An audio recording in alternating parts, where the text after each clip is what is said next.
বন্ধন news, সত্যের বন্ধন। বাংলাদেশের পরিস্থিতি নিয়ে উদ্বিগ্ন মুখ্যমন্ত্রী। রাজ্য মন্ত্রিসভার বৈঠকে উঠে এলো বাংলাদেশের পরিস্থিতি। মুখ্যমন্ত্রী সতর্কবার্তা, বাংলাদেশ নিয়ে কেউ কোনো মন্তব্য করবেন না, ফেসবুক বা কোনো জায়গায় পোস্ট করবেন না, যা বলার ভারত সরকার বলবে। মুখ্যমন্ত্রী মমতা বন্দ্যোপাধ্যায় সতর্কবার্তা রাজ্য মন্ত্রিসভার সদস্যদের। এদিকে ভারত সরকার সূত্রে খবর, শেখ হাসিনাকে নিরাপত্তা দিচ্ছে ভারতীয় বায়ুসেনা ও ভারতীয় অন্যান্য নিরাপত্তা সংস্থা। তাকে হিন্দনঘাটি থেকে আরেকটি নিরাপদ সংস্থায় নিয়ে যাওয়া হয়েছে, তবে তা কোথায় তা জানায়নি সরকার।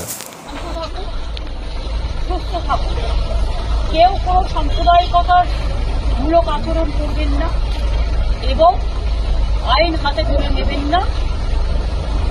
যারা বিপদে পড়বে আমাদের ভাই বোনেরা, কারণ এখনো অনেকে আছে, আমরা সেটা গভর্নমেন্ট অফ ইন্ডিয়া এবং গভর্নমেন্ট অফ বাংলাদেশ সেটা দেখে রাখবো।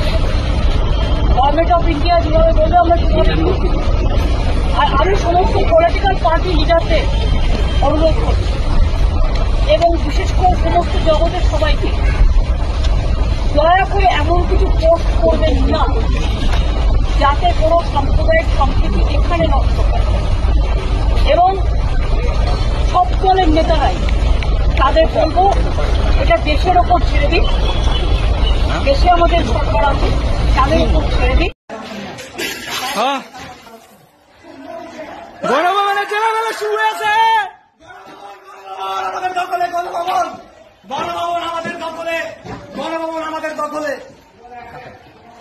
এই সময় পানিকা মাদকাসক্ত যুবকদের জীবনের মূল স্রোতে ফিরিয়ে আনছে চুঁচুড়া নবজীবন ফাউন্ডেশন। আজ থেকে 7 বছর আগে পথ চলা শুরু হয়েছিল এই সংস্থার। হুগলি জেলা থেকে শুরু হয়েছিল নবজীবন ফাউন্ডেশনের কাজ। আজ গোটা উত্তর পূর্ব ভারতে ছড়িয়ে পড়েছে তার ব্যাপ্তি। জেলা ও রাজ্যের হাজার হাজার মাদকাসক্ত যুবকদের মানসিক ও শারীরিক চিকিৎসার মধ্যে দিয়ে সুস্থ জীবনের পথে ফিরিয়ে আনছে নবজীবন ফাউন্ডেশন। কি করে এই সংস্থাকে তিল তিল করে গড়ে তুলছেন বন্ধন নিউজ এর ক্যামেরার সামনে, সে কথা বললেন সংস্থার কর্ণধার চন্দন দাস। দেখি ওটার মধ্যে কি আছে, বা পাড়ার বড় দাদারা করছে, আমিও একটুখানি করি, ফিলিংসটা কি সেটা দেখতে যাই।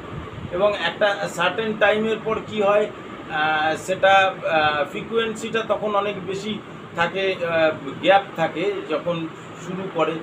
পরবর্তীকালে যখন নির্ভরশীল হয়ে পড়ে সেই একটা সাবস্টেন্সের উপর, তখন সেটা থেকে বেরোনোর জন্য সে নানা রকম চেষ্টা করে, কিন্তু তার ওয়ে আউটটা জানা নেই যে কোন রাস্তা দিয়ে গেলে নেশা থেকেও বিরত থেকে সুস্থ স্বাভাবিক জীবনযাপন করা যায়। তো আমি ভাবলাম যে শুধুমাত্র আমি সুস্থ স্বাভাবিক জীবনযাপন করলাম, আমার জীবনের সার্বিক উন্নতি হলো, বা আমার যেসব এম বা আমি জীবনে যে জিনিসগুলো করতে পারিনি সেগুলো আমি ফুলফিল করলাম, তাহলে তো শুধু আমার কথাই ভাবা হবে। তাহলে আমি এরকম কিছু কাজ করি যাতে আমার মতো আরও 5 জন আমার দ্বারা উপকৃত হয়। এবং একটা সার্টেন টাইমের পর যখন মানুষ চায় যে ফিরতে, অথচ তার কাছে রাস্তা থাকে না, তখন এই একটা WHO ওয়ার্ল্ড হেলথ অর্গানাইজেশন একটা প্রসিডিওর বার করেছে। গরম পানীয়র জন্য বিশ্বমানের flask, micro oven, mixer grinder, induction সহ আধুনিক রান্নাঘরের সামগ্রী উৎপাদন সারা বিশ্বে আলোড়ন সৃষ্টি করেছে বড়সিল। পাশাপাশি বিশ্বমানের সোলার গ্লাস, যা সোলার সিস্টেমের অন্যতম সামগ্রী তৈরি করে, সারা বিশ্বে নজির গড়েছে বড়সিল।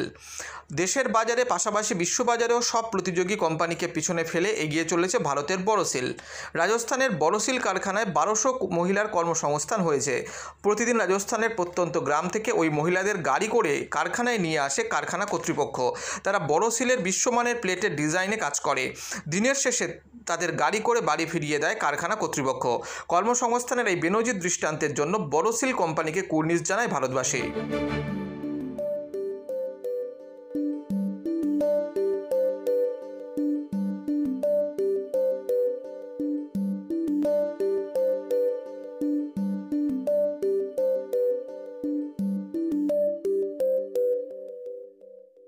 At Borosil, our products touch our customers' lives in many ways.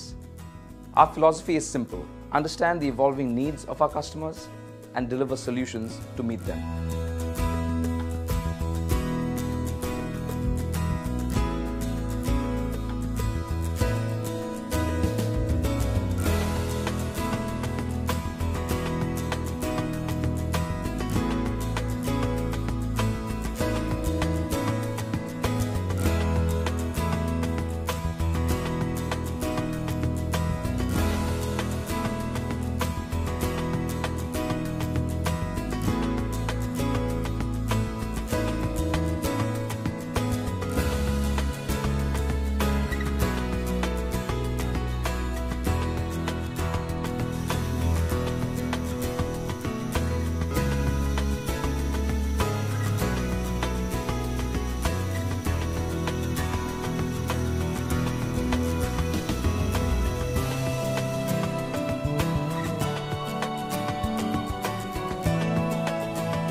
We look beyond business. We promote green energy as well as provide healthcare and education for the underprivileged. In fact, this has been our heritage at Borosil.